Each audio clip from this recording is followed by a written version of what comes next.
Hello students, in this part of the PPT which is known as electrostatics part 3, basically we talk about capacitance and other behaviors also. So what we are going to study in this behavior of conductors in electric field.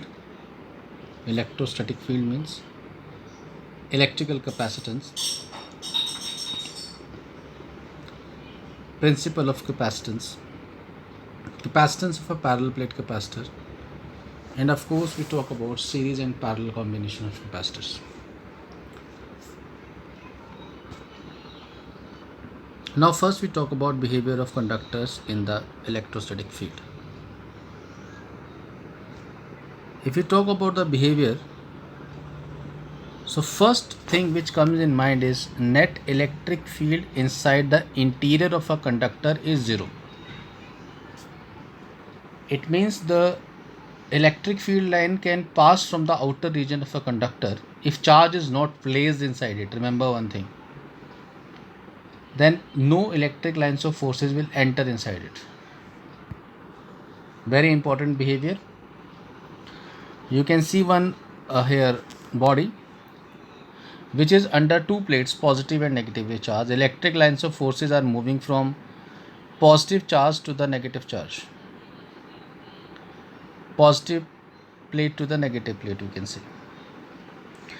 So because of induction, the left hand side of this surface, which is in pink color, it gets negatively charged, and because of the same effect, the right hand side of the same surface becomes positively charged. You can see that outside electric field is E naught and inside electric field is EP because of induction actually. This is only field lines which are moving from the outer region of the surface, which are E naught actually. So inside this surface, E is equal to E naught minus EP will be there because directions are opposite, and this induction takes place until E naught and EP becomes equal. When it becomes equal, so E naught minus EP will give you 0. So when a conductor is placed in an electrostatic field, the charge free electrons drift towards the positive plate, leaving the positive core behind at an equilibrium. The electric field due to the polarization becomes equal to the applied field, so the net electrostatic field inside the conductor is 0, which actually basically I am also talking of. Now move to the next portion. Now we have next is electric field just outside the charged conductor is perpendicular to the surface of the conductor. This is another one important point actually. You can see a surface here. There is one charge plus q which is shown by the red color actually. Electric field is moving in the outward direction, and this is the unit vector area represented by eta. Area basically we take as a scalar quantity, but when we give direction to it, it becomes unit vector area. And because of this reason, students, very important this point is, only because of this reason, this vector area becomes a vector quantity because we are using unit vector area here. Now another line you can see, there is angle theta. One component of E cos theta will come, another component of E sin theta will be also there. So it is written, suppose the electric field is acting at an angle other than 90 degree, then there will be a component E cos theta acting along the tangent at that point to the surface, which will tend to accelerate the charge on the surface, leading to the surface current. But there is no surface current in electrostatics. It means theta is 90, so cos 90 is 0. Actually this is completing the second point, that the electric field just outside the charged conductor is perpendicular to the surface of the conductor. To prove this, they have taken one charge plus q, they have shown electric field going outward, they have taken one unit vector area, and there is one component of E, and suppose this is making an angle theta with E, which is E cos theta. This is a tangential component on the surface. So now what will happen actually? This electric field E cos theta, what it will do, it will be try to accelerate the charged particle which is present on the surface. But we are talking about electrostatics also. In electrostatics, charge never moves. If it is so, it means what? This E cos theta component is 0. But electric field cannot be 0 because plus q charge is present outside. So only one function has to be 0, which is cos theta. If cos theta is 0, it means theta is 90. If theta is 90, it means what? Electric field is perpendicular on the surface. Not possible. Now, next. Net charge in the interior of a conductor is 0. This is also a very important point. You can see one surface here. Positive and negative charges are there on right and left hand side. The charges are temporarily separated. The total charge on the system is 0. Phi, if we apply Gauss theorem, phi is equal to E dot ds, which also gives q by epsilon naught. Now if we talk about this component, so since E is equal to 0, electric field is not present inside the interior of the conductor, therefore q is also 0. There will be no charge exist inside it. Next, fourth. Charge always resides on the surface of a conductor. If charge is not present inside it, so where charge lies actually? Charge always lies on the surface of the conductor, which I was telling from the starting. You can see in this here also. Positive charge they have shown. Okay. Again I am repeating this. You can see one surface is there. There is the bulk of positive charge particles which are coming towards it. When they will reach towards it, it will be like this. They will resides on the surface, not go inside it. Now next, suppose a conductor is given some excess charge q, construct a Gaussian surface just inside the conductor. Since E is equal to 0 in the interior of the conductor, that's why charge will also be 0 inside the conductor. Fifth point, electric potential is constant for the entire conductor. You know that dV is equal to E minus dr, or E is equal to minus dV by dr. We have discussed this in PPT part 2. Since E is equal to 0 in the interior of the conductor, therefore dV is equal to 0. So whenever the differentiation of anything is 0, it means it's a constant value. That's why fifth point says that electric potential is constant for the entire conductor. Now sixth point, surface charge density distribution may be different at different points. Again we have shown surface. You can see there is surface charge density. On the left hand side it is minimum, but on the narrow edges it is maximum, because surface charge density says charge per unit area. On the left hand side it is thick, area is more, surface charge density is less, whereas on the right hand side area is less, surface charge density is charge per unit area. So that's why on right hand side surface charge density will be more. Now next point, sigma is equal to charge per unit area, which I was taking to you. Now every conductor is an equipotential volume, 3-dimensional, rather than just an equipotential surface, 2-dimensional.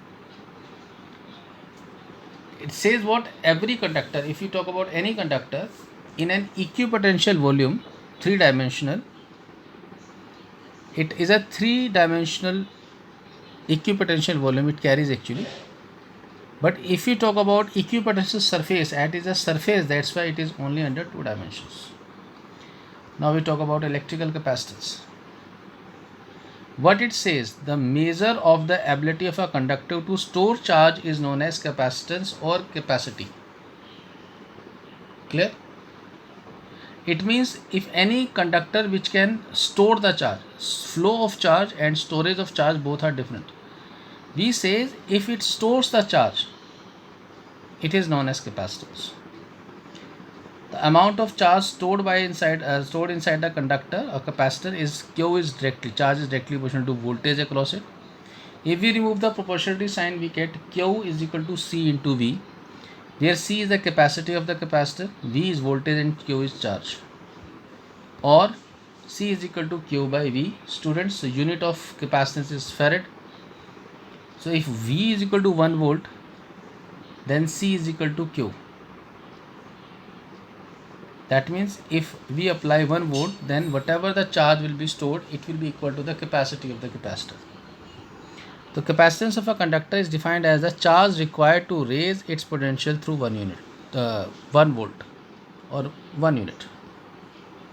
SI unit of capacitor is farad. Symbol of capacitor is this, which is on right hand side shown in the yellow color. Capacitance is said to be 1 farad when 1 coulomb of charge raises the potential of a conductor by 1 volt, because C is equal to Q by V. Since 1 coulomb is a very big amount of charge, very big, so that's why capacitance will be usually in the range of millifarad, microfarad, nanofarad or picofarad. Millifarad is 10 raised to minus, microfarad is 10 raised to minus 3, nano is 10 raised to minus 9, picofarad is 10 raised to power minus 12, millifarad is 10 raised to power minus 3. Capacitance of an isolated spherical conductor. There is isolated spherical conductor. Now you can see there is one point O here inside. At the center, radius is R. Charge is there at the center plus Q. So let a charge Q be given to the sphere, which is assumed to be concentrated at its center, not outside, center. So if the charge is inside it, that means electric field is also present. We know that the potential V is 1 upon 4 pi epsilon naught Q by R. As R will be same on the whole surface, that's why what will happen? As R is same, so potential will also remain same. So we say that potential at any point on the surface is V is equal to 1 upon 4 pi epsilon naught Q by R. C is equal to Q by V. If you put the value of V here, you get C is equal to 4 pi epsilon naught R. Remember, this is the capacitance of an isolated spherical conductor, not capacitor, because in capacitor we require 2 plates. We are talking about conductor right now. The first point says what? Capacitance of a spherical conductor is directly proportional to its radius. The above equation is true for conducting spheres, hollow or solid. If the sphere is in a medium, then C will be 4 pi epsilon R. Epsilon is the absolute permittivity of the medium, and we know that what is the relation between the relative permittivity? Epsilon is equal to epsilon R into epsilon naught. Epsilon R is the relative permittivity of the medium. Epsilon naught is the absolute permittivity of the medium in air. Now fourth, capacitance of the earth is 711 microfarad. This is the capacity of the earth, which is, you can see earth is so huge, even then its capacity is only 711 microfarad. Clear? That is 10 raised to minus 6. Now principle of a capacitor, if we talk about, we are talking about step 1. Plate A is positively charged and B is neutral. Like we show in this, you can see there is plate A which is positively charged and B there is no charge, it is a neutral plate. Now there is a potential is equal to V. In step 2, what will happen? When a neutral plate B is brought near A, charges are induced on B such that the side near A is negatively and the other side is positively charged, which we show in the next step. This is the positive charge, plate B is coming towards it. Yes, you can see now, again I am doing this. Suppose there is a positive charge, a plate A, you are bringing this B towards it. Now the surface which was close to A, it is now negatively charged because of induction, and the other surface become positively charged. So potential will be V now again. The potential of the system A and B in step 1 and step 2 remains the same because the potential due to positive and negative charge on B cancel out because it carries minus and plus both. Step 3. When the farther side of B is grounded, earth, the positive charge on B gets neutralized and B is left only with negative charges. We can show that it is connected to now earth. Whole positive charge will go inside the ground, only negative charge will left. Now the net potential of the system decreases due to the sum of positive potential of A and negative potential on B. To increase the potential, what we do? We have to give more charge to the plate A. It means the capacity of the capacitor is increasing. This is the principle or working principle of a capacitance or a capacitor. This means the capacity of storing charge on A increases. The system so formed is called a capacitor. Now after this we will move to the next, capacitance of parallel plate capacitor. Parallel plate capacitor is an arrangement of two parallel conducting plates of equal area separated by air, medium or any other insulating medium such as paper, mica, glass, wood, ceramic, etc. It means it consists of two parallel conducting plates and they must have equal area and they must have some separation also, either maybe air or any other insulating medium you can insert like paper, mica, glass, wood and ceramic. You can see also there are two plates, one is positive, another is negative charge. Now what will happen? This is plate A, plate B, plate A, surface charge density is sigma by, because they have equal area, the charge per unit area will be same. The sense of separation is D. Electric lines of forces will move from positive plate to the negative. So electric potential V is equal to E into D also, because we know that E is equal to minus of dV by dr and dV is equal to E into dr. So when we integrate both sides, so dV integration will give you V, integration of dr will give you R. R we have taken D here because distance is D, not R here. Now E is equal to sigma by epsilon naught. This we know. This is coming from Gauss. Now what will happen in the next? Now V becomes what? Charge per unit area, because surface charge is charge per unit area, becomes QD by A epsilon naught. But C is equal to Q by V. Therefore C is equal to epsilon naught of A by D. If the space between the plate is filled with dielectric medium of relative permittivity epsilon R, then what will happen? Right now remember one thing, the gap was containing only air. Now you are filling it with a medium of relative density or relative permittivity, epsilon R. So C becomes A epsilon naught into epsilon R by D. It means when we fill the medium, fill the gap by a medium, capacity of a capacitor increases basically. The capacitance of parallel plate capacitor is directly proportional to the area of the plate from the formula and inversely proportional to the distance of separation between them. Now we talk about series combination of capacitor. You have seen one capacitor C1, there is another capacitor C2, there is another capacitor C3. They all are connected with a voltage source V. This is known as series combination, as we have done in 10th class also. I told you in the series combination voltage get divided but the current flows the same. But right now I will not talk about current here, I will talk about charge. Charge remains same in all C1, C2 and C3. Why not current? Because this is connected with a DC supply and capacitor blocks DC. This you will understand in the another chapter, alternating current. So we are assuming that the charge is there, it is storing charge. So suppose from positive terminal charge is entering, positive charge, or you can say in this also that negative terminal of V is supplying electrons to the capacitors. It reaches to plate which is on the right hand side of C3. So electrons will be embedded on it and this right hand plate gets negative charge. By induction opposite plate will give positive charge. Same will happen with C2 and C1 also. Now charge is same in each capacitor. Potential is distributed in inverse proportional to the capacitance, but here right now C1, C2, C3 they are not same. Definitely it will affect it. Now in the next we can see that is V is equal to V1 plus V2 plus V3, but V is equal to Q by C. So V1 will be Q1 by C1, V2 Q by C2, V3 Q by C3.